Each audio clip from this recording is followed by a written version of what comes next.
Hii Busia mzima tunajenga soko 14 mpya, kwa sababu tunasema ya kwamba hakuna vile Busia inaweza kubadilika kama hatujabadilisha na mambo ya miradi na mipango ya maendeleo.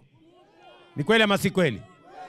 Leo vile vile hao wabunge wa hapa akiwemo gavana wetu walikuja wakaniambia ya kwamba bado iko chini mambo ya stima hapa Busia. Manyumba ya wananchi wengi hawajapata stima.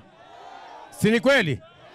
Ndio sababu hiyo tumetoa pesa ya serikali 1.3 billion tuunganishe manyumba 15,000 mpya hapa Busia. Huyu Mary Emase atatusaidia kutujulisha ni sehemu gani, kijiji gani haina stima, ndio tupeleke stima huko, tuweke mwangaza, tuondoe giza, ndio shetani ahame. Ama mnasemaje watu wa Busia? Namna hiyo?